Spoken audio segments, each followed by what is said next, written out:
और क्या हाल चाल, सब बढ़िया। तो एपिसोड 63 की शुरुआत होती है और हमारे वांगलिंग को बताया जाता है जो कि सोच रहा था कि रेन डोर के अंदर कैसे जाना है। हालांकि वो रेन डोर के अंदर जाएगा तो वहाँ पर युद्ध पक्के में छिड़ेगा और वहाँ पर मुझे किसी से भी लड़ने के लिए हाई लेवल के वेपन और टेक्निकों की आवश्यकता पड़ेगी। हमारा वांगलिंग सोचने लगता है कि उसे हाई लेवल की टेक्निक और वेपन कहाँ पर मिलेंगे। इतने में हमारे वांगलिंग को याद आ जाता है कि जो ब्रोकन स्टार है ना, उसके अंदर काफी ज्यादा ट्रेजर उपलब्ध है और उसके अंदर वो आसानी से कोई भी वेपन को रिफाइन भी कर सकता है। इसलिए अब हमारा जान चलता है तो सीधा अपनी मस्कीटो बीस्ट पर बैठकर ब्रोकन स्टार के पास आ जाता है। अब जैसे यहाँ पर हमारा वांगलिंग आता है ना, तो उसे यहाँ पर आग का स्नेक तैरता हुआ दिखता है जो कि असल में अरोरा फायर था। अब जैसे ही वांगलिंग आग वाले स्नेक को तैरता हुआ दिखता है ना, तो जो हमारे वांगलिंग का मस्कीटो बीस्ट है ना, वो उछलने लगता है उस आग वाले स्नेक को खाने के लिए। वांगलिंग चलता है तो तुरंत अरोरा फायर को पकड़ता है और उसे रिफाइन कर कर अपने मस्कीटो बीस्ट को खिला देता है। अब जैसे ये मस्कीटो बीस्ट हमारे वांगलिंग का अरोरा फायर खाता है ना,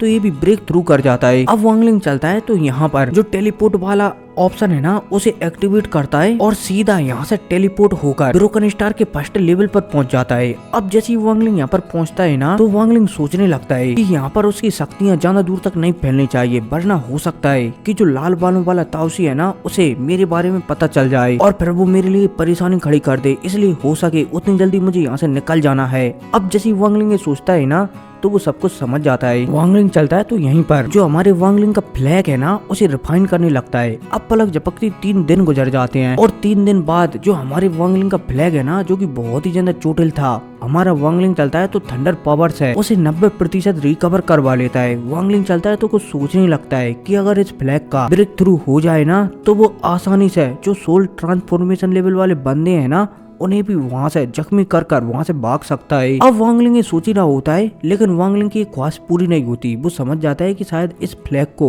वो ब्रेक थ्रू नहीं करवा सकता। अब वांगलिंग चलता है तो यहाँ से निकलने वाला होता है, तभी उसे कुछ याद आ जाता है कि उसे आज से 250 साल पहले एक बुड्ढे ने एक अंगूठी दी थी, एक रिंग दी थी, जिससे कि किसी भी बीस्ट को काबू में लिया जा सकता है। अब जैसे ही वांगलिंग ये याद करता है ना, तो वो यहाँ पर एक बीस्ट ढूंढने लगता है पावरफुल, ताकि वो इसे अपना गुलाम बना सके। लेकिन अब वांगलिंग यहाँ पर जितना भी बीस्ट ढूंढे, यहाँ पर उसे कोई भी बीस्ट मिलता ही नहीं है। वांगलिंग हैरान हो जाता है कि इस जगह पर तो बहुत सारे बीस्ट रहते थे, तो भला यहाँ पर कोई भी बीस्ट क्यों नहीं है। अब इतने में हमारा वांगलिंग यहाँ से निकल ही रहा होता है, तभी हमारे वांगलिंग को यहाँ पर एक मेढक और एक ड्रैगन आपस में लड़ते हुए दिख जाते हैं, जो कि एक दूसरे पर लगे तेरी मचा रहे होते हैं। वांगलिंग चलता है तो पहले तो रुककर दोनों की फाइट को देखने लगता है कि दोनों किस प्रकार से लड़ रहे हैं। लेकिन जैसे जैसे वांगलिंग इस फाइट को देखता जाता है ना, वैसे वैसे हमारे वांगलिंग को पता चल जाता है कि जो मेंढक है ना, असल में वो एक थंडर मेंढक है। अब काफी देर तक इंतजार करने के बाद वांगलिंग समझ जाता है कि उसके लिए सबसे बेस्ट ये मेंढक ही रहेगा गुलाम बनाने के लिए। इसलिए वांगलिंग चलता है तो अपने हाथ में रिंग को एक्टिवेट करता है और मेंढक को गुलाम बनाकर, बोला जाए तो मेंढक के ऊपर काला जादू कर सीधा ब्रोकन स्टार से बाहर निकल आता है। अब जब वो ड्रैगन अपने शिकार को ऐसे और किसी को ले जाता हुआ दिखता है ना, तो वो गुस्सा हो जाता है। लेकिन तब तक हमारा वांगलिंग बाहर ही निकल आता है।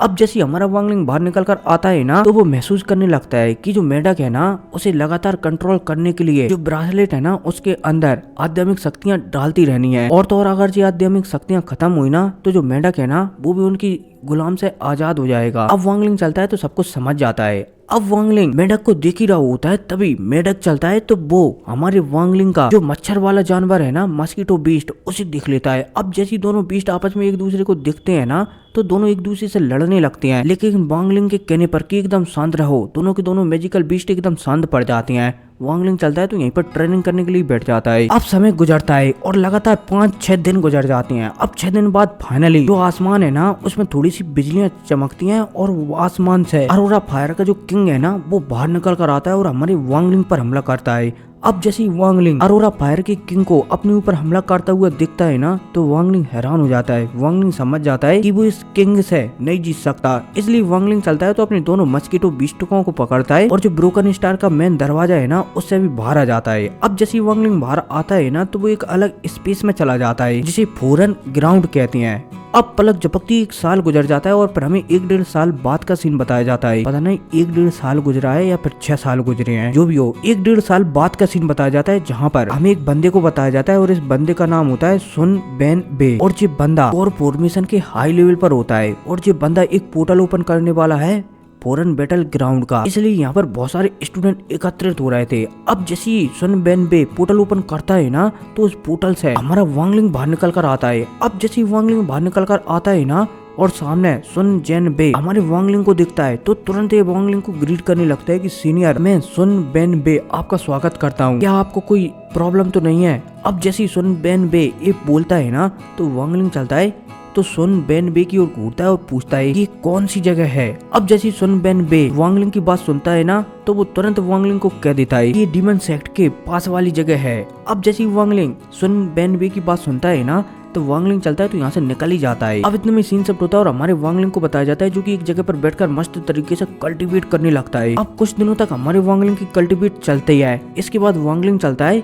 तो दोबारा से जो स्टैचू है ना वो बनाने लगता है, और इस बार हमारा वांगलिंग बहुत ही आसानी से सोल फॉर्मेशन वाला स्टैचू भी बना देता है। अब समय गुजरता है और एक साल और गुजर जाता है, और फाइनली अब वो दिन आ जाता है जब रेन डोर खुलने वाला है। आसमान से एकदम 7 कलर की लाइट चमकती है। अब जैसे ये लाइट चमकती है ना, तो वांगलिंग समझ जाता है कि अब शायद रेन डोर खुलने वाला है, इसलिए वांगलिंग चलता है तो एक फर्नेस को निकालता है और जो लाइट चमक रही थी ना उसके बीच में भिजा देता है। अब जैसे ये फर्नेस बीच में आता है ना, तो ये गायब ही हो जाता है। हमारा वांगलिंग समझ जाता है कि शायद जो रेन लाइट है ना, या फिर बोला जाए तो 7 कलर की लाइट है ना, यही शायद दरवाजा है रेन डोर के अंदर जाने का।